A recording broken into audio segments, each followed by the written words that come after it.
What's up, everyone, and welcome back to the Kumite Lifestyle Podcast, where today we are honored to welcome Kroyler Gracie, a lifelong student, teacher, and ambassador of Jiu-Jitsu who brings a powerful perspective on the Gracie legacy, growing up around the art, sharing with his grandfather and training, Helio Gracie, carrying the family name with humility and purpose, the historic Gracie 100-year celebration, the importance of unity within the family, and the Jiu-Jitsu community, the ongoing conversation around gi versus no gi, and the balance between self-defense and the sport of Jiu-Jitsu, and building a safer and healthier academy, cultures, and why helping your training partners grow may be the real key to improving yourself. So make sure to follow us on all social media platforms, subscribe to YouTube, and listen to the Kumite Lifestyle Podcast on Spotify, Apple Podcast, Amazon, iHeartRadio, and all other mainstream podcast platforms, with a special shout out to the proud supporters of today's show: Delaware Bushido Academy, Gracie Jiu-Jitsu Smyrna,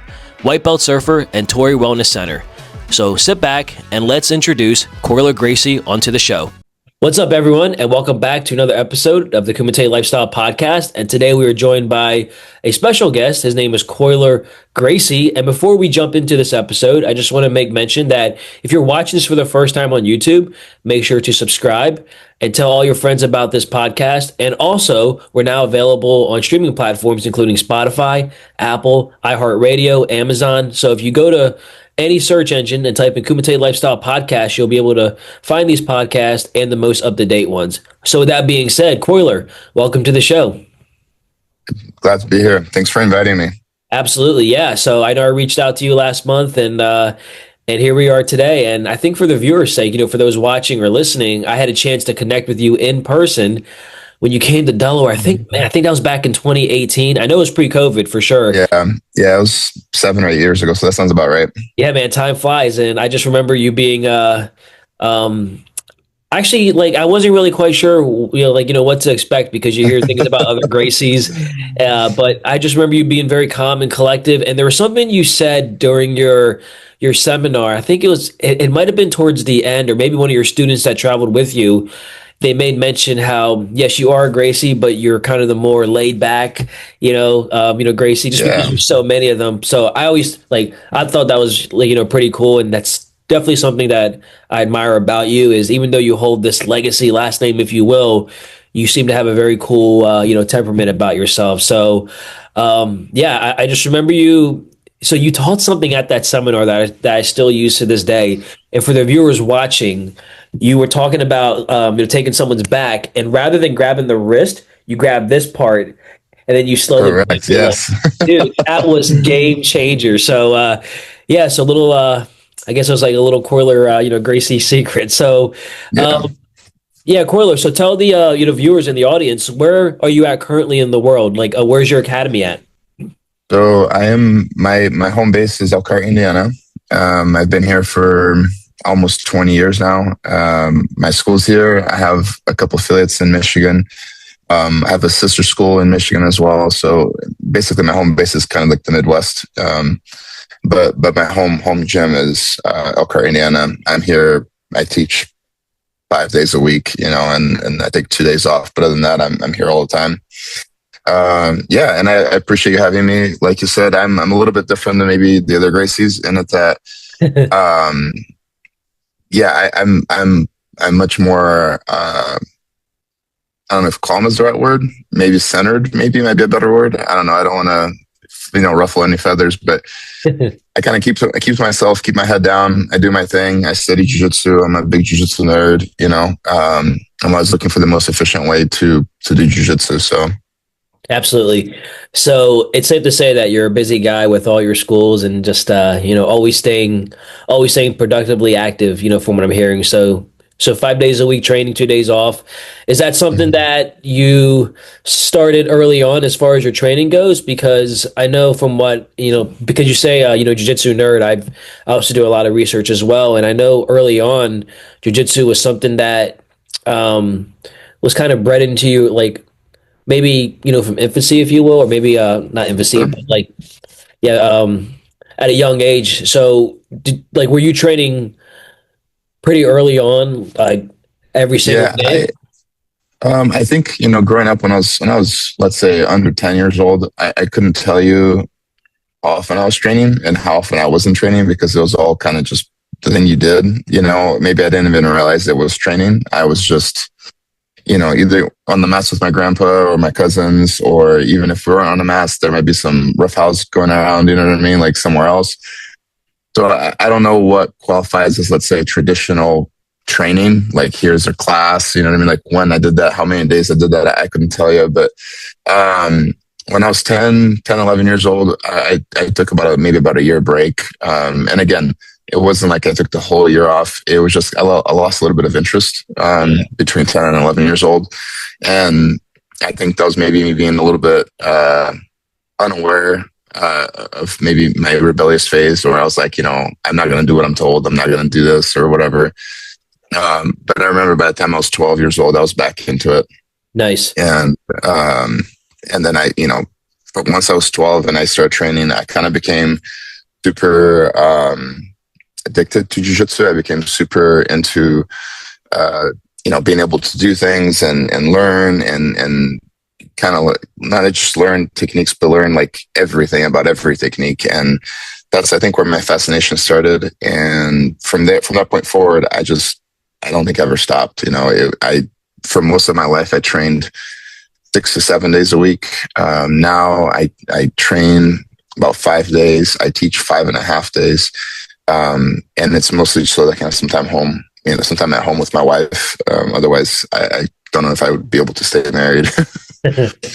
Yeah, absolutely. And yeah, something that you mentioned, excuse me, was when you kind of lost interest initially in the beginning, and then you kind of found that fire, if you will, during that time period, if you can, recall, was there pressure for you to have to train because of your family legacy, or did times change in a sense where you didn't have that pressure so much then?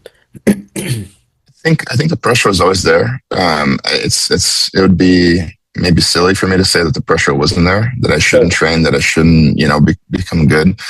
I think most of the pressure, or at least in equal parts of pressure, is innate. Like, I put it on myself. I felt some type of way, like, my family expects me to do this, I need to do this. I don't think I had anybody in my family that was like actively day in, day out telling me I needed to do it. I think I knew that they wanted me to. I knew that there was a overall expectation that I should. But I think most of the pressure that I felt was probably from myself. You know what I mean? Like, I felt like they expect it, so therefore I must do it. I must, fill those shoes and fulfill that role. And it was like that for a long time. I don't think that went away until, I don't know, I was in my 20s, and I think the difference between when I was 11 and kind of like not into it because of the whole thing, and when I was like 12, 13, 14 was just I think the outcomes in training.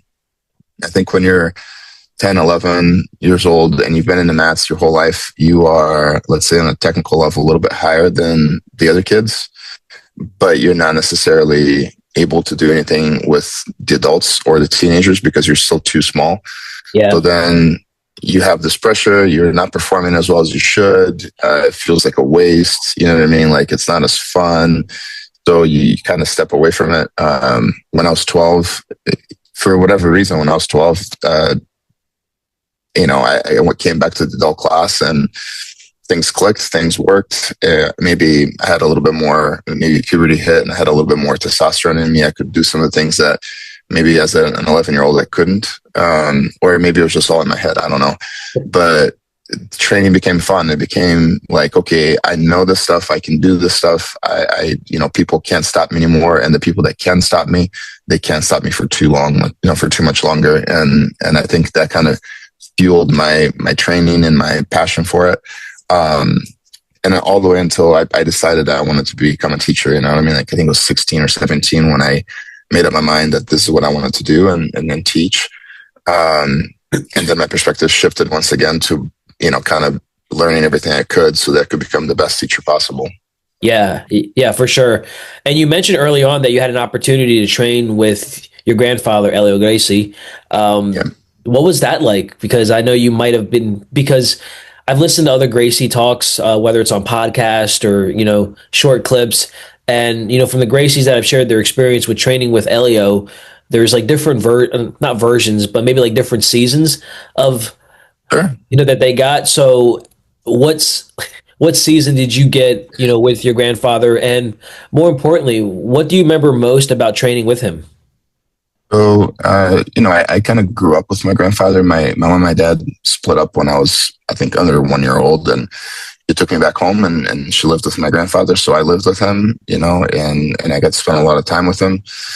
And as far as training with him, I think my grandfather was the same person on the mats as he was off the mats. He was very intense. He was very, I think just might be a good word for it. If you did good things, he praised you. If you did bad things, he'd let you know. He expected a lot out of you, and I think that kind of bled everywhere. If I was not doing what I was expected to outside of the mats, it would be no different than if I wasn't doing what I was supposed to be doing on the mats as well. He had a training center, or a little training area at the end of his house. That's where most of the training that I experienced with him happened in. It was the coolest place because you could get up in the morning, have breakfast, and then walk towards the end of the house. And then there's a little training, dojo area there. Maybe my most memorable situation with my grandfather in training was actually kind of a weird spot that I didn't realize was impactful until I was much older. I think he had given me my yellow belt, or maybe a couple straps on my yellow belt at some point. I don't remember, but it was right around that time. And he was having some of his friends over who were black belts at the time. And I won't mention names, but there was, just because it doesn't matter, Sure.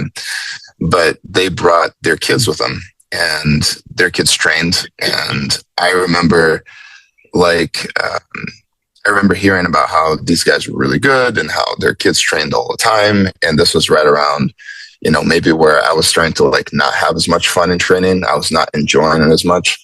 And my grandfather tells me this like half an hour before, or an hour before they got there. And he's like, "Hey, they're coming. I want you to train with their kids," and in my mind, I'm like, I'm being pitted against some kid who trains all the time. I already don't like this. I'm going to get my behind, beat. It's not going to be any fun. And then they came in. We did a whole class together. My grandfather, proctored the class. And then at the end, and I knew it was coming. At the end, he's like, "I want you guys to go roll." And it was me, and one of the kids was like my age, my size. You know what I mean? And it was like in my mind the whole time, like, I don't want any part of this. I don't want to be here. I know I'm going to disappoint my grandfather. I know, this is why I don't like this. And actually, and ended up doing really, really well. I ended up winning all the exchanges, all the matches. I didn't tap once that day, even with some of the older kids.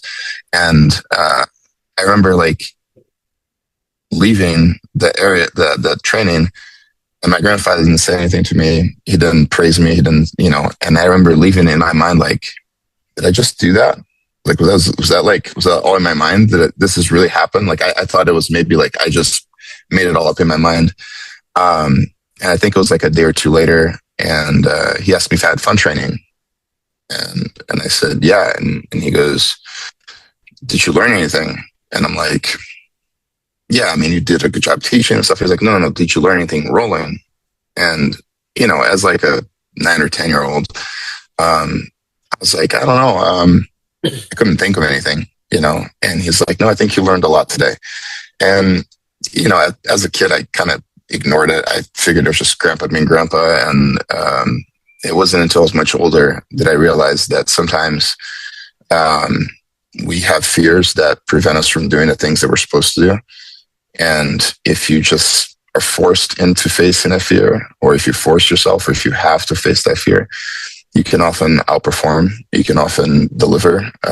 You can do better than you think you can. And I think it was a huge lesson. And I'll never forget that. And like I said, who knows? Maybe I had, maybe I got my butt beat in a different reality, and I still learned the same thing. That maybe it wasn't as scary as I thought it would have been. Yeah. Yeah. It's always after the fact, right? So I know Yeah, because I know you mentioned that you were pretty young, so it's hard to conceptualize then. It's maybe it takes a year or maybe a couple years or maybe years after Right. the fact. But yeah, no, I'm just listening. It's just like how cool is it that you got a chance to spend time with, with your grandpa, in that type of environment. And you're mentioning Right. being at the house. So was he teaching group classes or was it more just, private instruction? So, at the house, it was mostly private. It would basically be, Was that the Gracie everybody that, family? yeah, yeah. So my grandpa had a big house in the mountains of Rio, in Taipava, Yeah. and it was a huge, huge house. I'm sure if you've been to the Grace Academy, I'm sure you've seen pictures. A bunch of dogs and horses, the big farm, and basically anybody that visited the house, either they were family and they trained and their kids trained, or they were friends of the family who also trained, whose kids also trained. So there was not necessarily, let's say, like a group class. It wasn't like public was coming in. It was always guests and visitors, but it worked out really well. It was pretty consistent in terms of training days. There was always somebody at the house. There was always people to train. There's always people wanting to do stuff. And even if we weren't in, let's say, in the actual big training area, you know, cousins are cousins. They're gonna roughhouse. You know what I mean? Like uncles and the younger kids they'll pick on them, and it'll be a thing. So Yeah. it was a pretty fun environment growing up. Strict. It was a strict household. Like I said, lots of expectations, but Sure. nonetheless, it was still very fun. Yeah, absolutely. So, you're mentioning family members and anyone that's, researched Gracie family or has any inclination of what the Gracie family has done. I always wonder, were there relatives that you trained with that aren't even known, like to the public? I mean, I think pretty much in the family, everybody is super well known. In some regards, right? Maybe not everywhere around the world, but in whatever Sure. area they are, they're pretty well known. One of my uncles that a lot of people maybe haven't heard about is Hobbing. He's in Spain. Yeah. I used to, he was like my favorite uncle growing up because he was the most playful uncle. You know what I mean? Like he was the younger uncle. He likes to play around with the kids. Hoyler was around the school a lot, but everybody knows Hoyler. I think, yeah, I don't know if there's anybody that people haven't absolutely heard of. You know what I mean? Yeah. What's the misconception that you would say that a lot of people have on the Gracie family that there's this big beef with you guys, or is it just one big, I want to say not big, happy, loving family because of, like any family, right? There's always going to be some type of tension. But overall, like, would you say that there kind of is this like, Elio versus Carlos side, or does that not really exist from your own experiences? And like that's a huge thing, right? So a huge debate, both publicly and privately, right? For me, like I said, I'm friends with everybody in the family, both sides, Carlos side, Ilya side. It doesn't matter. It's all family to me. I don't have any beef with anybody. I don't have any issues with anybody.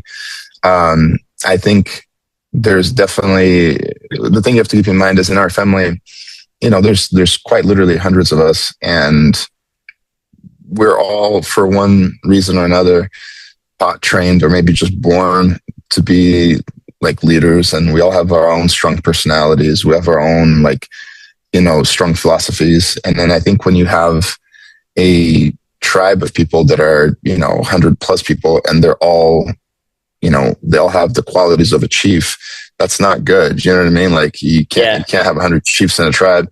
So of course there's going to be disagreements. There's going to be, discord from time to time, but that doesn't mean that people hate each other or people dislike each other.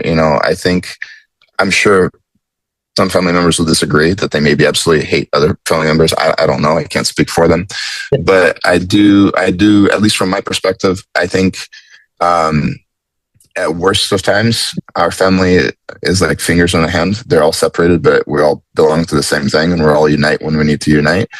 So I've never had, let's say, a bad interaction with anybody.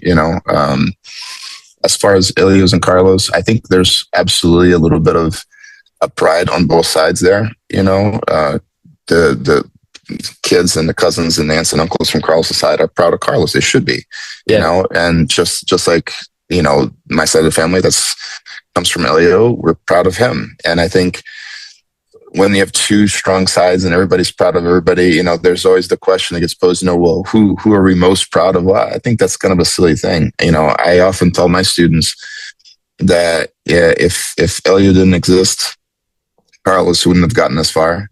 And I think if Carlos didn't exist, my grandfather wouldn't have gotten this far. I think their relationship was what made it work. It's what made the family work. It's what grew the family. And I think it's silly now that they're both gone for us to try to pit one against the other. Those two were very close. They had a very close relationship. They were very tight with each other. And why are we trying to peel that apart now that they're gone? I think it's kind of silly. Yeah. Yeah, that's a great perspective. And you just mentioned with both not being here, and as time has passed, do you feel that there's more of a connection now, more of a unity, despite the the event that you went to last year? Or do you feel like maybe in the next 50, 100 years, there's not going to be so much of a divide because, as they say, so much time has passed, and it's not that people forget where they come from, but we live in this generation where it's like everything's happening now, Right. where people tend to forget. I think, I think that my generation, so I'm third generation, right? So my grandfather was first, and then my mom, and then me. I'm third generation. I think my cousins, and I think everybody on Carlos' side, which would be the third and fourth generation, because they were a little bit ahead of us. Yeah. But I think my generation and the third and fourth generation of Carlos' side, I think we're absolutely past this whole Helio and Carlos thing. I don't think at the end of the day, it matters enough for it to impact our relationship with each other.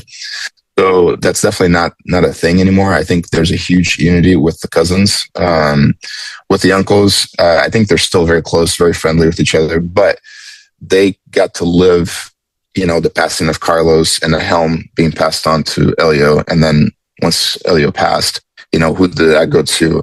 So they kind of lived a little bit closer to that source. And I think we're just far enough away that maybe it doesn't impact us as much. Yeah. It was very apparent at the family reunion that we can come together. It was mostly cousins. We had a couple uncles there, of the previous generation there, but the large bulk of us, it was the third and fourth generations. Man, that's awesome. So speaking of that family reunion, talk us through that. So from your understanding, how is that organized from your understanding of the logistics? Anything that you can share? So yeah, man. So that was actually a pretty huge undertaking, I guess, rather is a better word. So Hiron Gracie, my cousin, he kind of took the lead on organizing this whole thing. And I give him all the credit. He did a ton of work. I did put a bug in his ear about 3 or 4 years ago. I said, "Hey man, 100 years is coming up in 2025." And he's like, "Okay." And I'm like, "You need to do something." And he's like, "Oh, we'll have shirts and, gis and, maybe we'll do something." I'm like, no, like, you need to do something. And I just kind of put a bug in his ear, like, you need to organize like a mega thing, and why'd you ask Hiron? So why Hiron, right? So have you met him? Absolutely. Yeah. Okay, cool. So Hiron has two qualities I think that made him the right person for this. One, two personal qualities, right? So one, he is very charismatic, very easy to talk to, very easy to pull people in. And the second is that he is very Zen. He's very monk-esque. And I think in navigating any family, discords or any family issues that would arise from getting everybody in one room, he would be the person that would have maybe the best temperament to kind of just absorb that and not be impacted by it and still use that charisma to pull people in. There's definitely a lot of charismatic people in our family. There's lots of strong personalities in our family. And the trick is finding the person that was charismatic who could also not be impacted by any previous family history, So I put the bug on his ear. I said, "You got to do it." And he's like, "Why am I going to do that?" And I'm like, "Why wouldn't you do that?" And he's like, "Yeah, I don't know." And it died out. And then he reached out to me maybe about, I don't know, 2 years before the event. So about a year after I talked to him, and he's like, "Hey man, I'm thinking of doing this." And it was like an inception, like I planted the seed in his head, and then like he came back to me. He's like, "Are you in? Would you participate in this?" I'm like, "Absolutely. You tell me what you need from me, and I'm there." And he goes, "Well, I need you to reach out to all the Gracies that you're maybe closer to than I am.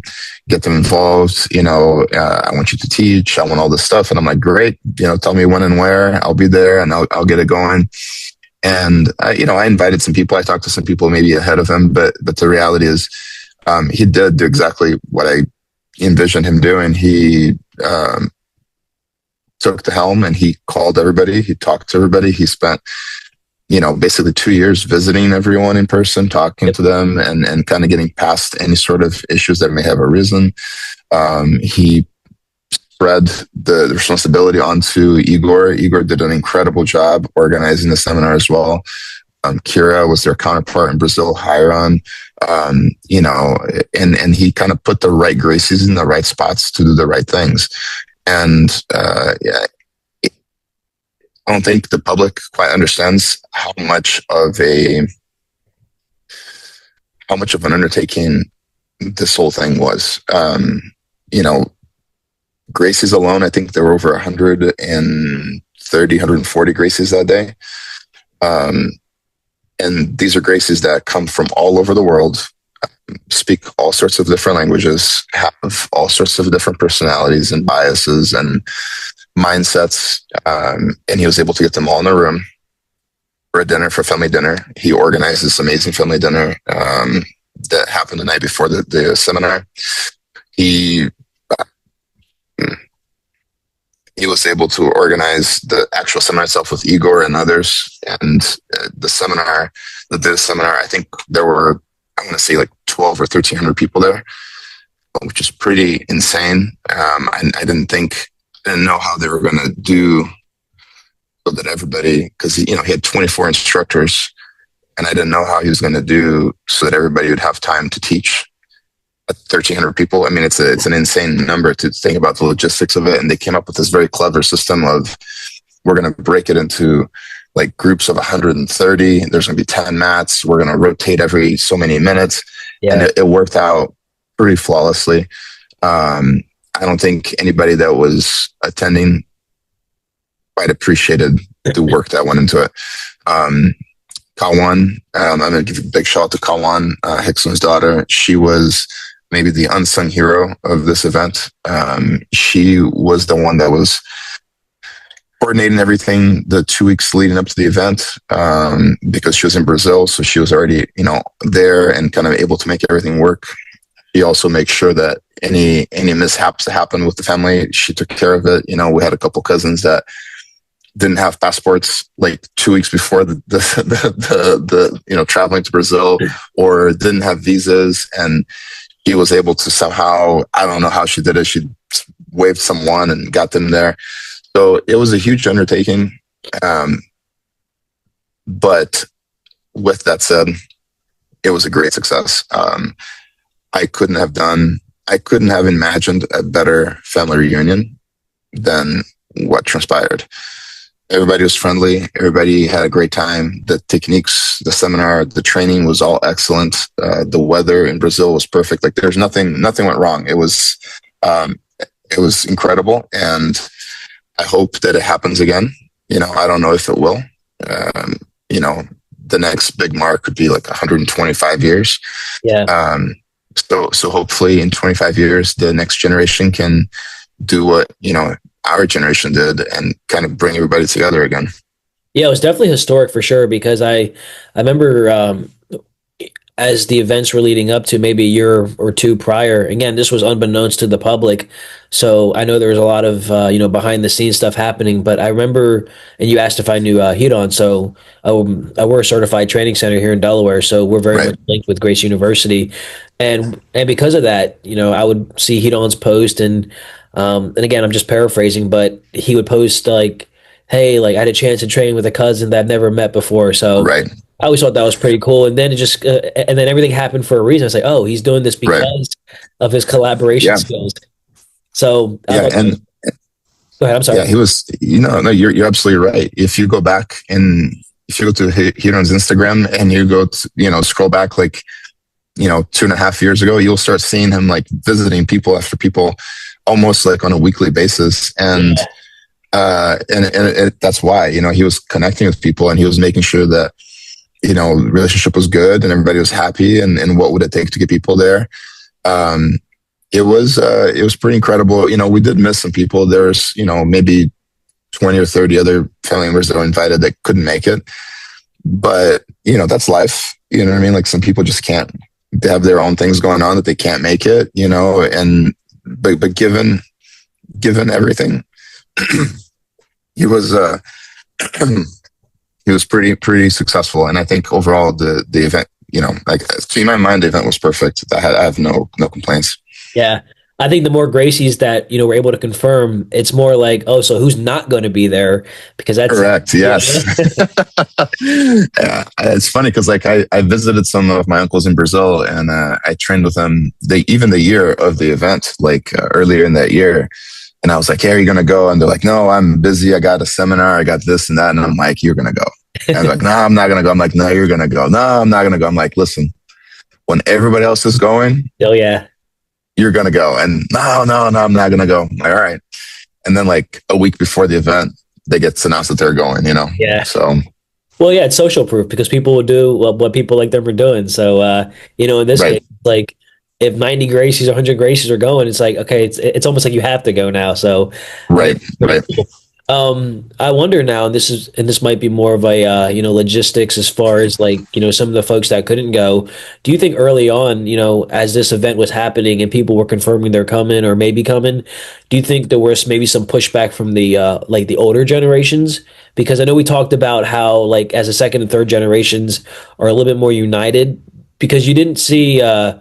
At least from my perspective, I didn't see too many of the older generations. And of course, some of them have passed respectfully. So, like, more for the ones that were available to come. Do you think in the beginning that might have been kind of, I don't know, weird for them that the fact that, Hiron, who is a younger counterpart to them, where Right. you Absolutely. No, I think you're, no, absolutely. I think you're right. I think, like I said, a lot of strong personalities, lots of chiefs in the tribe, yeah, and I think that, some people I'm sure didn't come because it wasn't their event. You know what I mean? Like it wasn't about them, but this was not meant to be about them. And in fact, if you go back and look at any of the pictures for the Gracie 100 event, nothing there screams Hiron Gracie. You know what I mean? Like nothing screams Henry Gracie. Nothing speaks any of that. It's a Gracie event. But, I'm sure some of the previous generation of the family, they were like, well, I'm not going because it's not my event. yeah, You know what I mean? Like, or I don't want to go and support, this event because I'm going to make my own. I'm going to do this thing. And I'm sure there was other Gracie family members that hosted their own events in their own respective hometowns and academies and stuff, which is fine. They're entitled to do that. There's nothing wrong with that. But yes, I do think that there's a little bit of that. I think that, I get it. Like if I have cousins who are, 14 and 13, 14 years old that to me, they're kids. They grew. I saw it. I was there before they were born. I saw them in diapers.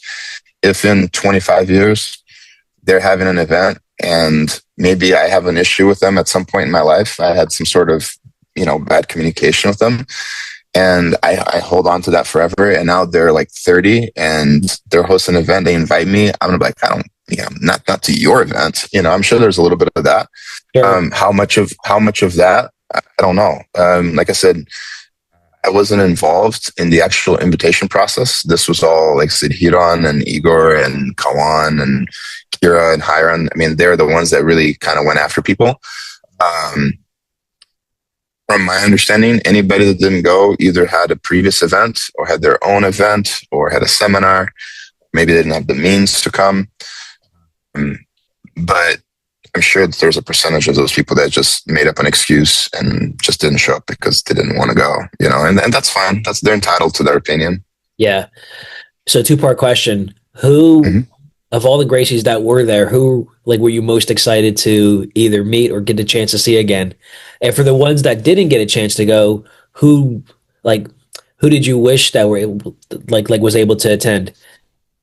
So it was, I mean, to me, the family reunion was the best part, getting to see everybody. I got to meet a lot of cousins. I got to meet a lot of people I hadn't met before, but most of them I knew. I had, met with them, trained with them at some point in time. It was, I think, for me, people that I was excited to see again. Obviously, Hiron, I hadn't seen here in a couple of years, maybe 3 or 4 years at this point. It was nice to kind of see him in person, have dinner with him. I had dinner with him in Henner one of the nights we were in Brazil. I was also, excited to see like some of my cousins on Carl Society, like Hobson Jr. and Kira and Hiron, that I hadn't seen in a long time. In terms of people that weren't there, that I was excited to meet or see again. I wish Kroyler had made it. He couldn't. My understanding is he had a couple seminars booked like throughout that week, and it was just going to be impossible travel-wise for him to make it. I haven't seen Kroyler in 7 or 8 years. It would be nice to see him again. His daughters weren't there. I grew up with his daughters. It would have been great to see them, but two of them are moms now, so they're busy with their kids. Yeah. And then the other two are traveling the world, so it's logistically was tough. One of my cousins that I was very excited to see again was Kawan. I mentioned her a couple of times now. Kawan is just a sweetheart of a person, and it was awesome seeing her and spending time with her. Her and I clicked right away when we hung out a few years ago, and they kind of just stuck that way. Absolutely. And you mentioned how you got a chance to meet other family members from across the world. So overall, what did you learn about your family after the whole event? Maybe something that you didn't expect, or maybe it was just something like, oh, wow, I didn't realize about that, about so-and-so, or just the Gracie dynasty as a whole. So as much as online people will try to differentiate the Gracies, right? They're like, oh, this Gracie is better because of this, or this Gracie thinks this way, or, they grew up doing this, or they grew up doing that, or colored gi versus white gi, or this or that. I mean, like all these things, right? It was pretty wild to me that every Gracie I met, one, we all kind of look alike. We all have similar features, which is pretty astounding. Strong genetics there. But even past that, everybody was like, at least to me, felt like family, like right away. It wasn't because, oh, this person, like they're introduced, this is your cousin, and you're like, oh, I guess I have to feel some type of way. No, everybody, we felt, at least to me, it felt like we're all very connected. It was a very powerful weekend. So I learned that while we come from all different parts of the world, some of us speak different languages, sometimes multiple languages even, but even though we're kind of spread everywhere, and I think that was the original vision that my grandfather had, was kind of like spread the Gracies throughout the world. We're still very united. Once you remove all the, in my opinion, all the petty squabbles and discord, at the end of the day, we're all family. Everybody treated me as if they had always known me, or if they were always hanging out with me. Nobody treated me differently or weird, even the people I didn't know as well. The people that I knew had, maybe issues with other family members during the event, during the dinners, during the off the cameras, off the record kind of stuff.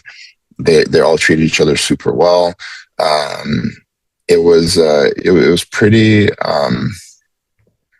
enlightening to see that despite what you hear from some family members who may have some issues with others, or what you see on social media when there's beef, at the end of the day, we're all family. We're all together. We're all like one clan, and I think that was my biggest take home, was that like you can count on your family, even though you may not be as close to them, or you may not think you don't know them as well.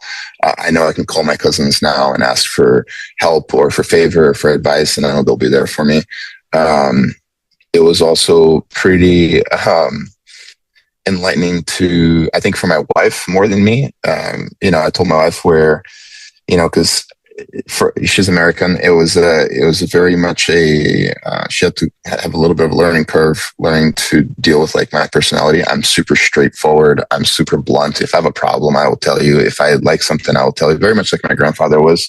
Yeah. And she was always unsure how to handle that, because I think in America, people, they're maybe a little bit more tactful than Brazilians are by nature, and definitely more than the Gracies are. And so when we were in the plane on the ride home from the event, my wife was like, I get it now.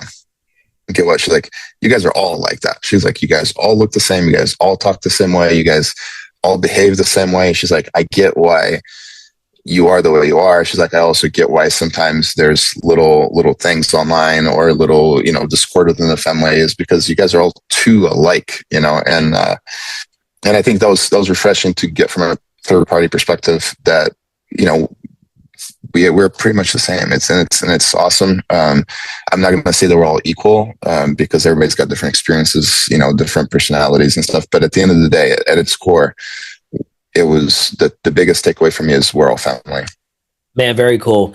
Yeah, it's awesome that you had a chance to, not because you're a Gracie, but just for anyone that attended that event, because something that I saw online was, and I think it might have been Heat On, so please don't quote me on this, but I think like every organization of jiu-jitsu was represented at that event from what I saw. It's like Gracie Baja and Gracie University, just like all these different organizations. So aside from, yeah, I think at least all the major ones were there for sure. Every major, maybe let's say the top 100 schools in the world, affiliations in the world were there for sure. I mean, there was a group of guys that came from Japan for this event. They were there for they're just like 10 Japanese guys that came out to just support. They've never been to Brazil, don't speak the language, have no idea what they're doing there other than the seminar, and they had a good time. There was people from Spain, there's people from all over America. I think you're right. I think there was at least one person from maybe the top 50 or 100 teams in the world there. Man, that's so dope. So who knows, maybe at 125 year mark, we can definitely replicate this again. I think I'd love to. yeah, and who knows, maybe you'll be the one that helps sets that up. So I would love to be part of it. I'd love to get people involved, both family members, but also even non-family members, even people just to participate in an event, a seminar like that. I think I told somebody when I was there that Gracie's alone made up for 2,000 years worth of knowledge on that. You know what I mean? On that day alone, on this specific square footage of mats, there's 2,000 years worth of knowledge of this stuff, and that's not counting the other 1,300 people that were there. So I think that moments like that are pretty unique. And I think that anytime they happen, if you can be part of it, you should, Yeah, absolutely. So speaking of the event, there was a video that I saw online, and I would love to get your perspective on it. And it was a video where so all the Gracies are on stage, and Henzo's talking. I guess one of the uncles or one of the first generation guys, they weren't wearing a white gi, and I guess some debacle back and forth. But it all seemed to be playful. But I remember looking at some of the other Gracies' faces, like on stage, and they were either just I don't know, maybe just shocked that this whole conversation's happening. So, for those that are, have seen that clip or familiar, what went down in that, up in that moment? So that is one of the things, right? I was mentioning about Hedon, right? Yeah. Where he's very charismatic, and he's also very Zen-like, so you can absorb things without necessarily reacting to them. But basically what happened was the event was white gi only. We were told this from the start. The family members, long before it was announced publicly, this is white gi only. No mismatched gis, no different color gis. We were also, told everybody attending, if you don't have white gi, you're going to be turned away. So those are the rules. Yeah. And we had basically Kroyler Gracie came in with a black, I believe it was a black gi top and a white bottom. I believe. He might have wearing black pants too. I don't remember, but I for some reason I think it was a black top and a white bottom. And he came in a little bit later. Like, so the way the event worked was when we started, we called all the instructors to the front. We kind of explained how the rotation was going to work so everybody could train with everybody. And we took like pictures of just the Gracies. And then as the day went on, more and more Gracies showed up, you know, and Carly was one of the instructors. He came in just a little bit later, I believe.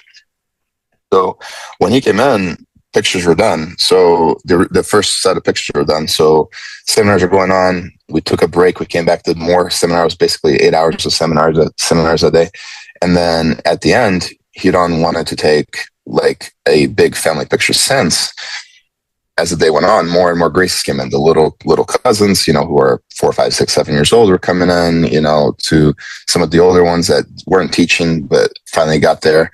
And so we all lined up, and the only person that was not in the picture was Carly because it was white gi only. And Hiron didn't like kick him out or anything. Hiron just, you know, Carly, to be completely fair to him, understood, hey, I didn't wear white gi. I'm not going to be part of the picture. So he kind of stood off to the side. And Henzo, being Henzo, took the mic from somebody. I forget who he took it from. And there was 2 mics for the stage. And he took one of the mics and he was like, you know, we're going to bring Carly coming up. It's part of the picture. Your family, you're a legend. You got to be here. And Hiron had the other mic and Hiron's like, no, you can't ruin my picture. And basically what transpired, and I'm sure there's video of it online, what transpired was a very funny interaction where both Hiron and Henzo, who are very charismatic people in different ways, but they're both very charismatic, kind of joked back and forth about the acceptance of a black gi amidst a white picture, you know, and Henzo implied some sort of like maybe some racial bias there or something. And Hiron was basically not talking about any of that. He was just basically saying, look, this is just a white gi picture. There's nothing, you know what I mean? Like, it was a funny interaction. Yeah. There was definitely push though from both sides. Henzo definitely didn't care if Carly had a black gi in the picture or not. And Hiron definitely did care that there was only white gis in that picture. So they both were joking with each other and they're both making fun of each other, but there was definitely some tension there. Yeah. Because like, you know, Henzo wanted Carly in the picture, and Hiron would have loved to have Carly in the picture, but in a white gi.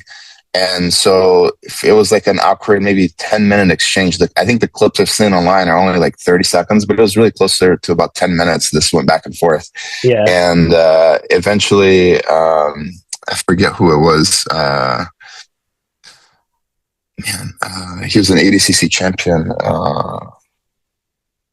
Forget his name. It'll come to me later. He's like, oh, I have a white gi, and he took it off and gave it to Carly, and Carly put it on, and Enzo was like, of course you're gonna take your gi top off. Look at this guy, and he was like chiseled, you know. He's like, if I look like that, I don't want my gi top off too, you know. And it all became this big joke, and everybody laughed. And I think for the guests that were attending that didn't quite understand the level of seriousness that was taking place at that stage, it all just looked like a little bit of a funny comedic exchange. But I think for everybody that was on the stage that knew what was happening, was twice as entertaining, because we knew there was tension, but we also knew they were both trying to play it off because there's 1,000 people looking at us, you know? Yeah.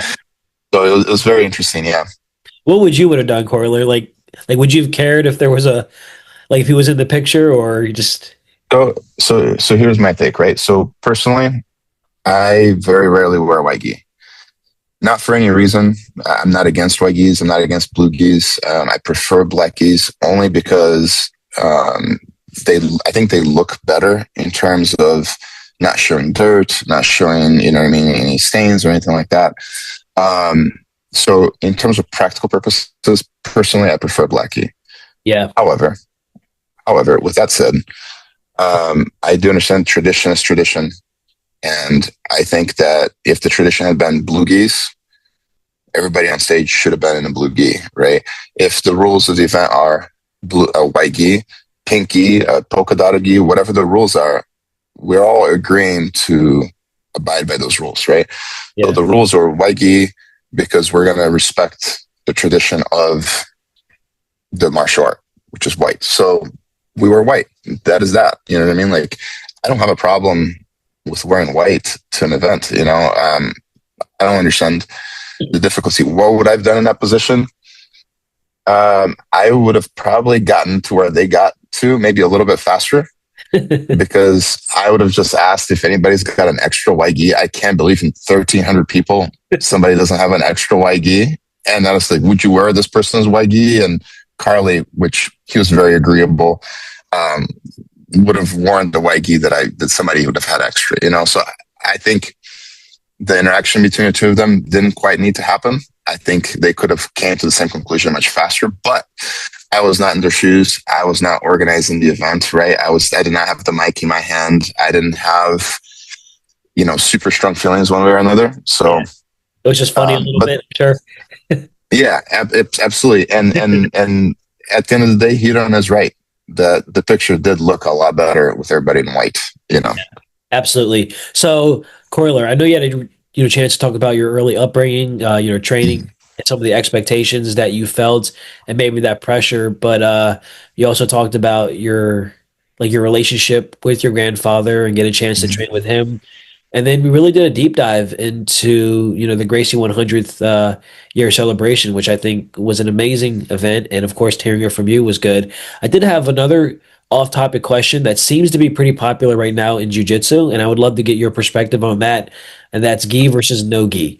What are the benefits of both, and how do you explain that to maybe a first-time student? And then with that being said, how do you break down gi versus no gi to maybe a more serious practitioner? Okay. So I'm going to work backwards from that answer. I'm going to start with a more serious practitioner and work our way to a beginner. So I think first, the big differences between gi and no gi are, I think gi is a much more technical game. That is not to say that no gi is not technical. What I mean by that is, it's not necessarily the level of technique, it's the amount of techniques.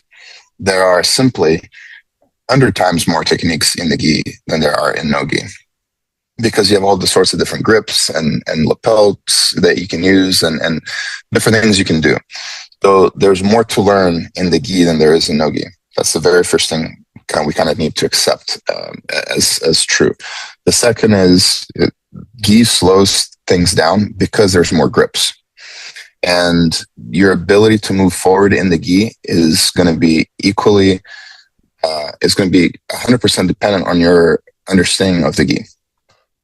So that is to say, if I put a white belt and a black belt in the gi and I have them grapple, the white belt has absolutely no chance of ever doing anything to the black belt unless the black belt allows him to. Yeah. Because the black belt has an enormous amount of knowledge on how to use the gi to his benefit, where the white belt has absolutely no idea on how he can grip the gi. In no gi, if we play the same scenario, that gap gets a little closer because there's nothing to hold on to, So I think that's the second thing we need to understand is the gi slows things down and it favors a thinking game, whereas no gi maybe speeds things up a little bit and favors a little bit more of athleticism and reaction. So that's the second thing. The third thing is there is an appeal to no gi for a beginner, right? What is that appeal? Like I said, if you take a white belt and even a purple belt, right? You take a white belt and a purple belt, the white belt will never have a chance with purple belts in the gi, at least not for a while. Whereas if you're a brand new person and let's say maybe you've wrestled a little bit or you're just an athletic guy in no gi, you would have a much better chance at that purple belt in no gi than you would in the gi. So as a beginner, it's much more appealing to train in no gi than it is in the gi. But I think it's to their disfavor, right? Now, as far as the differences, as far as like how I would explain it to a beginner, I would tell them the fundamentals are built in the gi.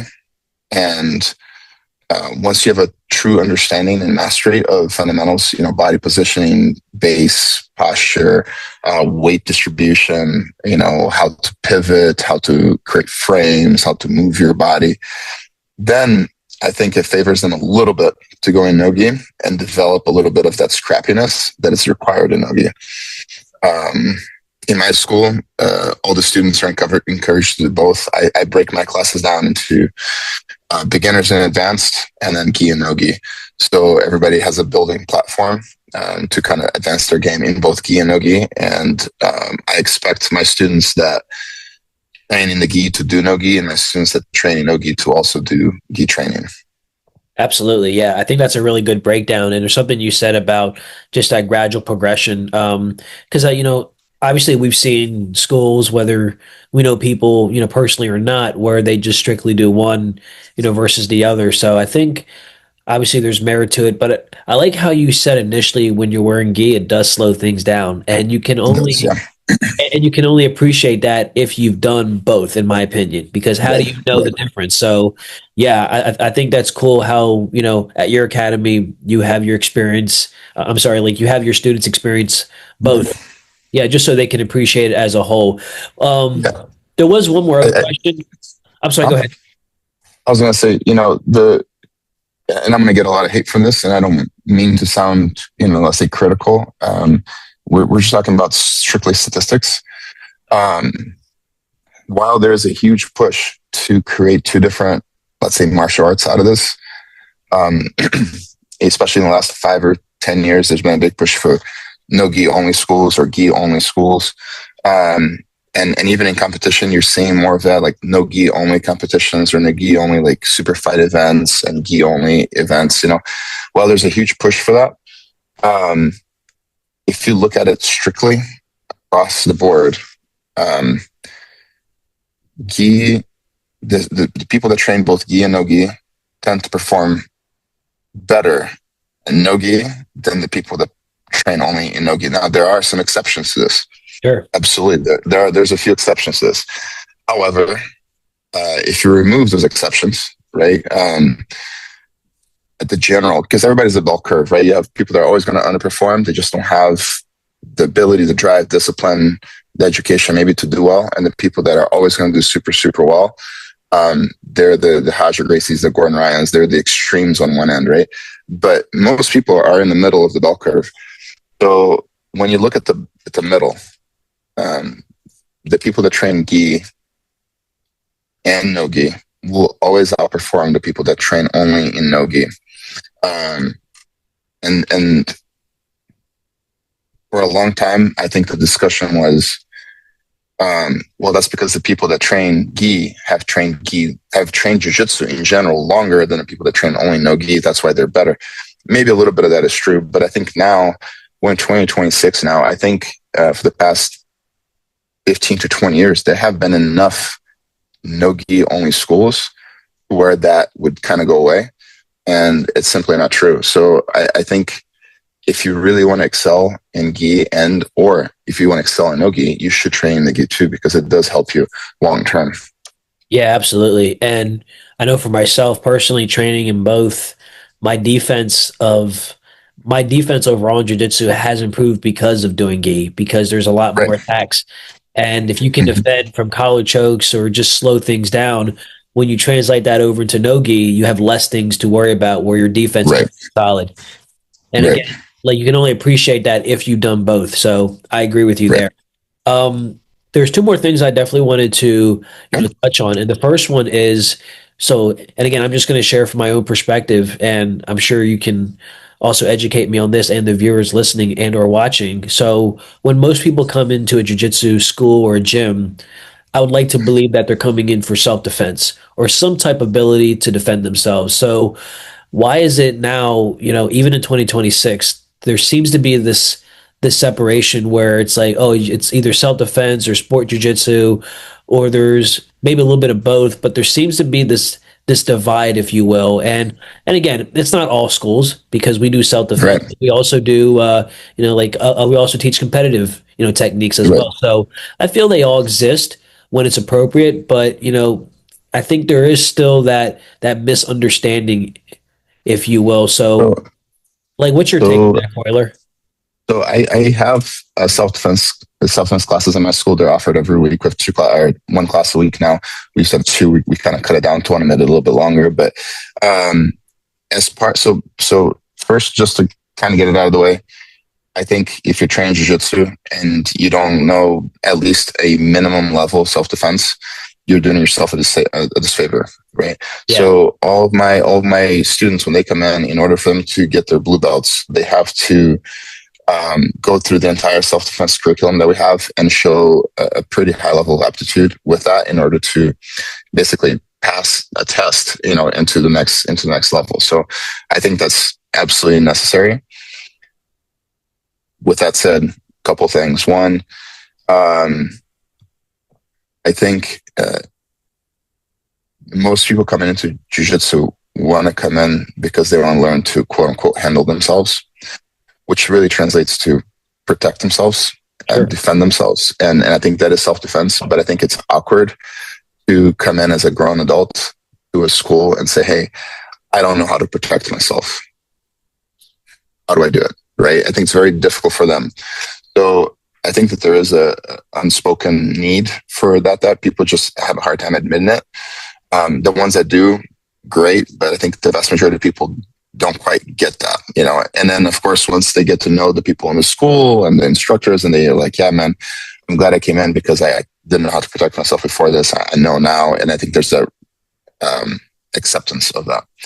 Now, I listened to some podcasts on this recently on the split between self-defense and competition jiu-jitsu, right? So the self-defense only community, let's say self-defense only community or the self-defense centered community argues that if you don't know basic self-defense, it's a disfavor to you because you may know how to do, some lapel choke, but not know how to defend a headlock, and that's a problem.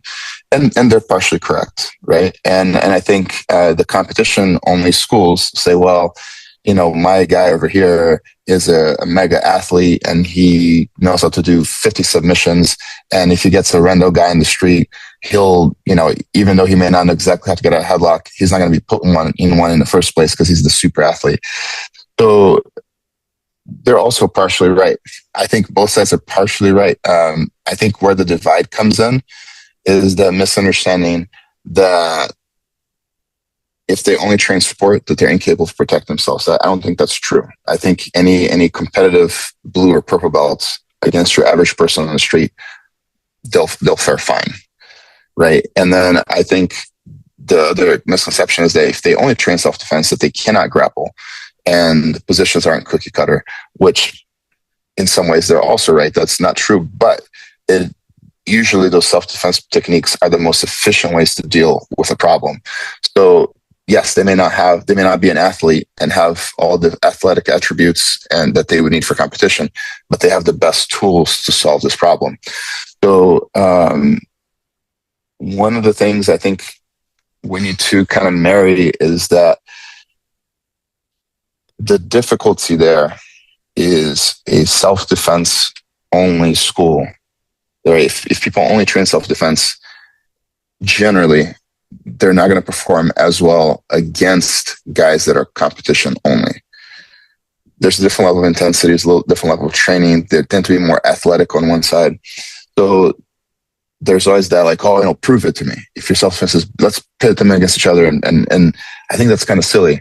Yeah. Because you're not trained to fight each other. You're trained to fight an assailant. And I think both sides will kind of give you what you need. But I think Drysdale put it best where he said, if you have only people doing self-defense only, techniques don't get tested under pressure. And that leads to stagnation, right? And if you have only competition, people will start developing jiu-jitsu in a way that benefits the rule sets that they're competing in, and they forget a little bit of reality.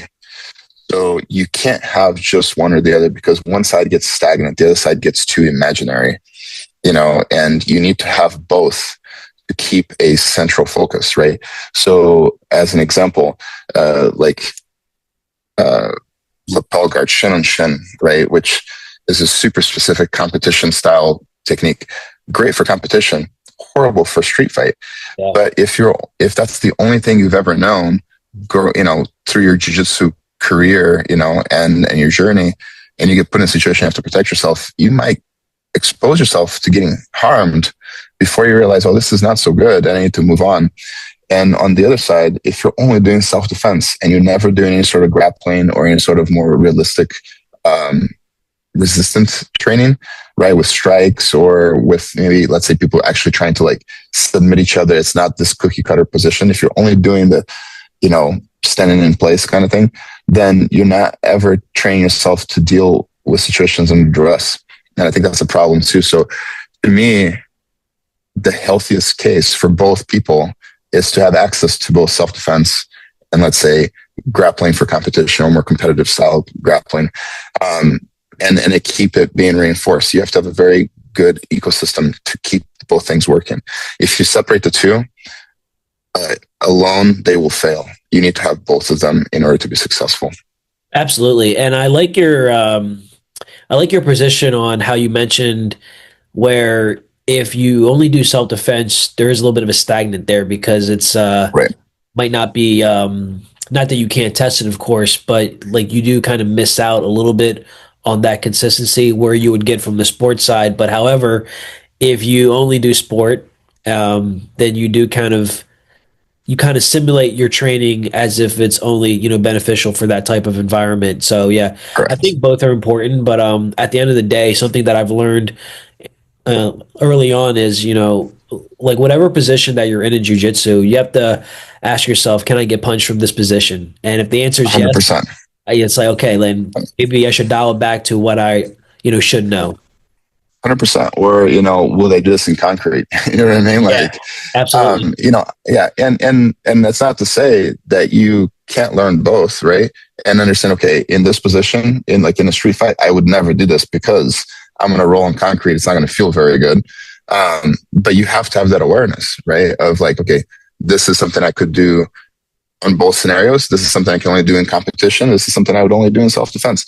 But you have to have both of those things happening all the time in order for you to develop that understanding. Otherwise, you're going to be ignoring some techniques that you maybe shouldn't, and you're going to be creating some techniques that have no relevance to self-defense. Absolutely. So speaking of cultures and training, with everything going on in the jiu-jitsu world, I'll just leave it at that. How can gyms and academies everywhere help protect the students? Like, what needs to happen to put those safety parameters in place? And I know, knowing you, I know you're already doing that, of course, but for those that might be lacking that subject matter area, or for those listening that are understanding of what's going on in the jiu-jitsu world, and even just as a world, just like altogether, like how can we keep students safe so things in that nature don't continue to escalate and potentially tarnish jiu-jitsu, which is a great thing that all people should be doing.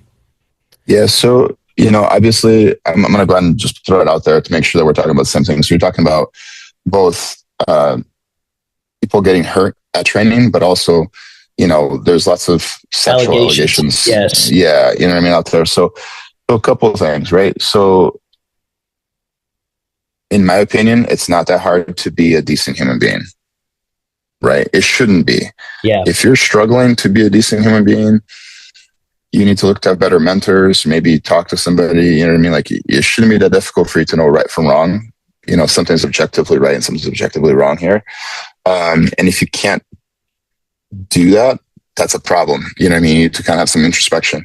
Now, moving past that, as far as injuries go in training, because that's easier to tackle, I have some pretty strict rules in my gym. So I have cameras in my school. There's one behind me over here. I have several cameras to kind of observe training at all times. They record basically 24/7. And then as far as the actual practice, I don't allow white belts to grapple with white belts. I think that's a disfavor to everybody involved. I make sure that white belts only ever grapple with color belts. And that's because color belts should be competent enough to protect themselves and protect the white belts from hurting themselves. So since we've adopted that, and we've adopted this stance back, I don't know, 15 or 18 years ago, our injury rate has been knock on wood, astronomically low. So I think if you run a school, or if you're thinking of running a school, that's a really easy rule. Like, say, hey, color belts and white belts only. You know what I mean? Like, you can't have white belts going with each other. And then people are always like, well, what if there's more white belts than color belts? That's fair, but there's always a workaround. Maybe you drill more that day, or maybe you separate them into groups. There's 3 white belts, 3 color belts, they go together, and the other white belts can just drill a technique, and then you swap them out, or whatever it may be. And of course, not tolerating any sort of reckless behavior. In my school, anybody that is a bully or is reckless or careless, I will call them to the side. I'll have a conversation with them. If they don't act on the conversation, then I just kick them out. I don't tolerate, reckless behavior in my school. As far as the sexual, allegations, abuse, assault, rape, all these things that are happening in the community, sadly, it's a rampant issue. Yeah. I don't quite understand why. Actually, I do know why it's prevalent, right? There's obviously a dynamic in power there. You're an instructor, there's instructor, student. Our dynamic there, that's difficult. Oftentimes it's a very close and intimate sport, so things can get kind of weird. With that said, again, it goes back to what I originally started with. It's not that difficult to be a decent human being. You shouldn't be doing, you know what you should and shouldn't be doing. So in my school, again, knock on wood, we never had an issue like this with students, any of my instructors and the students. We've been super, super healthy. In fact, I have a student. Her name is Brooke. Brooke is not training right now. She's doing archery, of all things, but she's fought Muay Thai before. She's fought professionally in MMA. She's almost a pro about Jiu-Jitsu. She's been to a ton of schools and all over the country. She's even fought in Thailand and stuff. And she sends me, anytime she talks to a lady or a girl that wants to train, she always sends them to my school. And she always texts me like, yeah, send so-and-so to your school. And I asked her a while back, I'm like, hey, how come you have all these schools that you go to, that you've trained at? Like, how come you're only sending them to me? Or are you sending them to everybody? And it's just a generic text. And she's like, no, she's like, if it's girls or ladies, I only send them to your school because I know it's a safe environment. Nice. And it's a great feeling for me. I'm proud of that. But to me, every school should be a safe environment for everybody, women, kids, men, everybody. It should be safe for everybody. If it's not, I hate to say it comes down from the top. You know what I mean? Like if there's something happening in your school and you're the owner, either you're part of it or you're negligent in your ability to see what's happening. Yeah. And both of those things are not good. I don't know why people get away with it. I think, I don't know if there's a workaround. Humans are, as a general rule, they can be not so good at times. And when you have with people that are in power, maybe they aren't so good, they take advantage of the situation. And I don't know, I don't quite know what the solution would be system-wide to fix every school in the country or in the world. But I think it starts at the top. I think we have to look at, if I have issues, if somebody has an issue in their school with some sort of a sexual assault or sexual allegation or inappropriate behavior, I think whoever's at the top needs to, at a minimum, do an introspection and say, okay, what could I do better to prevent this from happening in the future? At a minimum, right? And at worst, they need to be like, am I the problem? Should I fix this? Absolutely. And I think it's something that we might never truly understand, but because, Right. like, we're not at every single school, every gym around the world at the same time. And I do agree with you. It does start from the top. And if the top doesn't have their, stuff together, then of course it's going to filter down. Something that I've learned, especially recently, well, not recently, but something that's been reinforced to me, is that, like, the person you are on the mat, especially if you run a business or if you're an instructor, like, you have to be the same person off the mat as well. So 100%. I think when your integrity aligns and you're doing it for the right reasons, and like you said, Kroyler, it's not that hard to be a half decent human being. I agree with you all the way because sure, like we all have our quirks and we all have our flaws, but it doesn't mean that we have to take it out on other people. So it is a shame that there is right now, especially there are students that they feel unsafe and maybe Right. their voice just can't be heard. And it's nice where, I mean, it's not nice that it's happening, but it's reassuring that now people have a space where they can speak up. At least in my own perspective, with Yeah. everything going on. Yeah. I think if you're in a school, guy, girl, kid, elderly, does not matter. I think if you're in a school and you don't feel safe for any reason, right?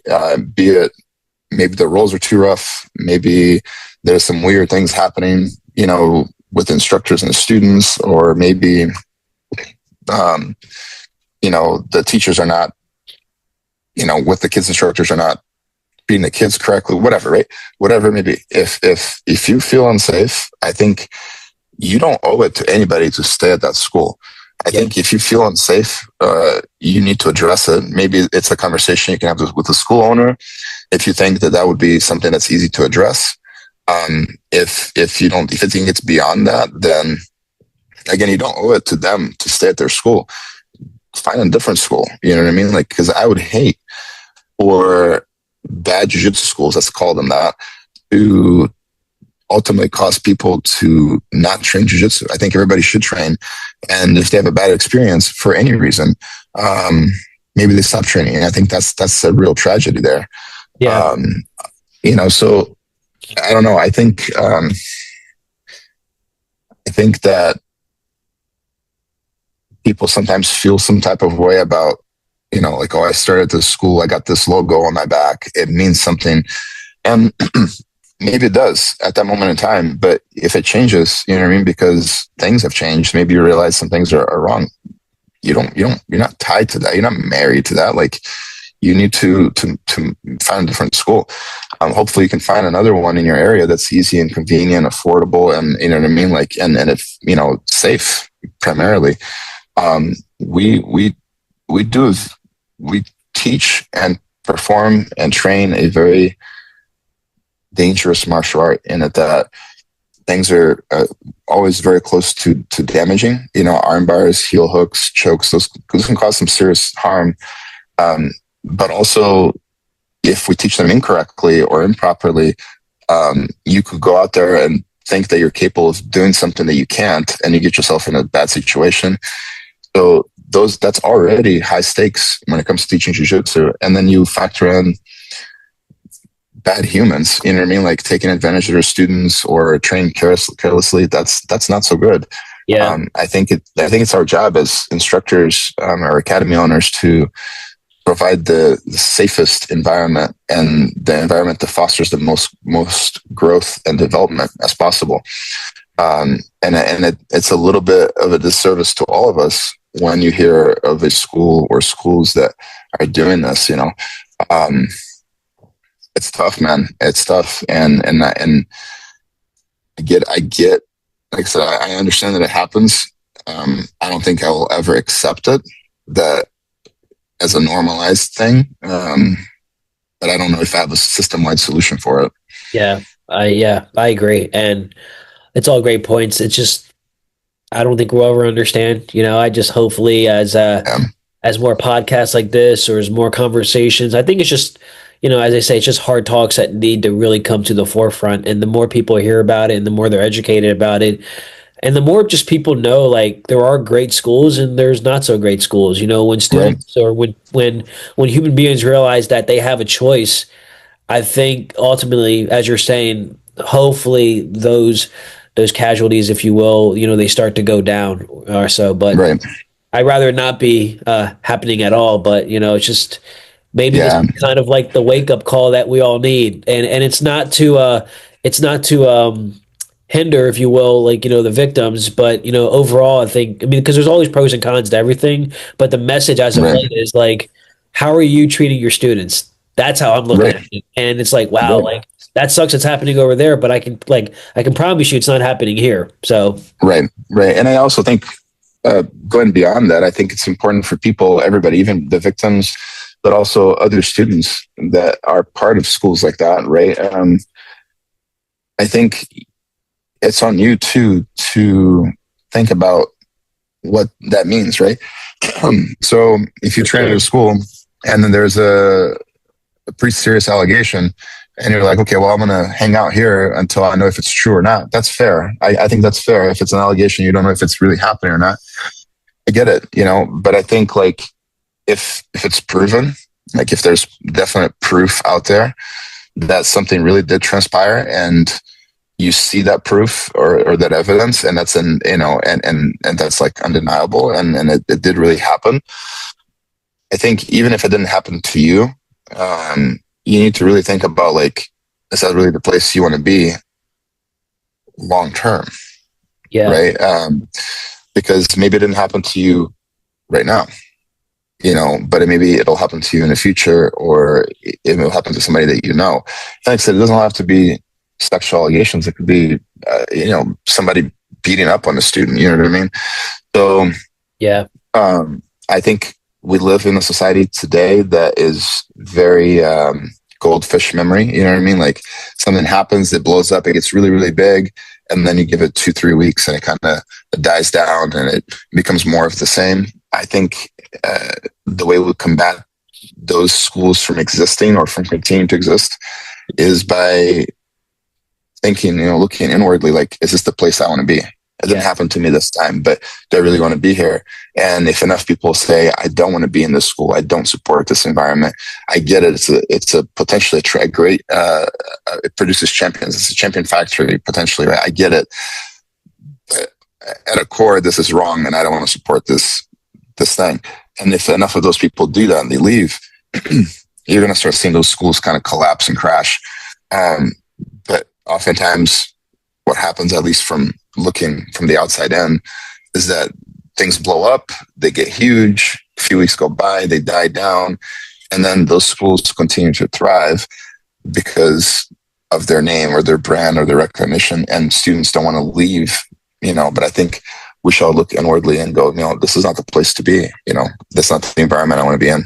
Yeah, for sure. I think, I think hopefully as people start to get more educated on it, like you're saying, hopefully it just minimizes it. I agree. Yeah. Yeah, I think it's I think it's an important topic to discuss. I'm glad that you felt comfortable sharing your perspective, because that was one of the things I had in mind. I said, like, yeah, of course we can talk about jiu-jitsu and the Gracie family, but Sure. I want to talk about things that, like, what's kind of popular now, and when I say popular, Right. like, what's trending that needs to be addressed. Right. I'm glad that we. Yeah, I'm super comfortable talking about anything, and I mean, if I wasn't, I would be part of the problem. You know what I mean? Like, Yeah. I'm like, hey man, let's not talk about this thing. It's definitely not a thing in the jiu-jitsu community. You know what I mean? Like, Yeah. It'd be crazy to think that. And I think that's what I'm saying. We can't have that happen. I think we need to talk about it, and I think as best we can, right, do our part in correcting the issue.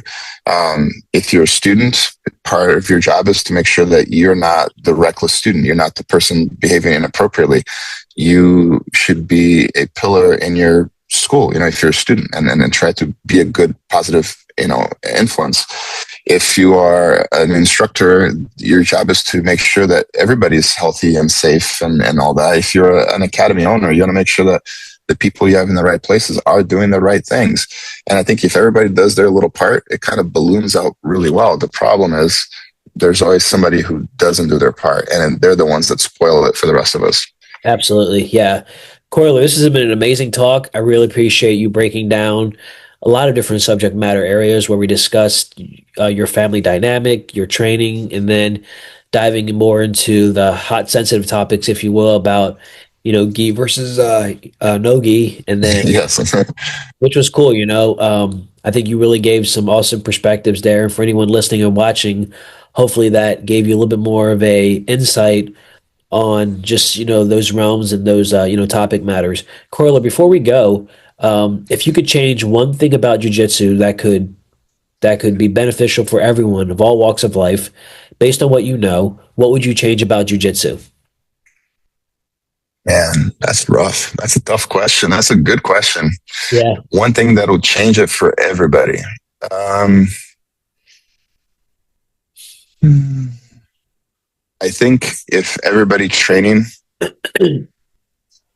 understood that you develop will develop better both on and off the mats if you focus on the people around you more than you focus on yourself, it would change jiu-jitsu. I think oftentimes we train for ourselves. We need to get better. We are working on this thing. We are doing this, and it's great. But I think if we focused more on how good am I making my training partners, how good am I making the training room or the environment, the school, if I focus on helping everybody else around me versus on focusing on myself, maybe a little bit more selfless, let's say.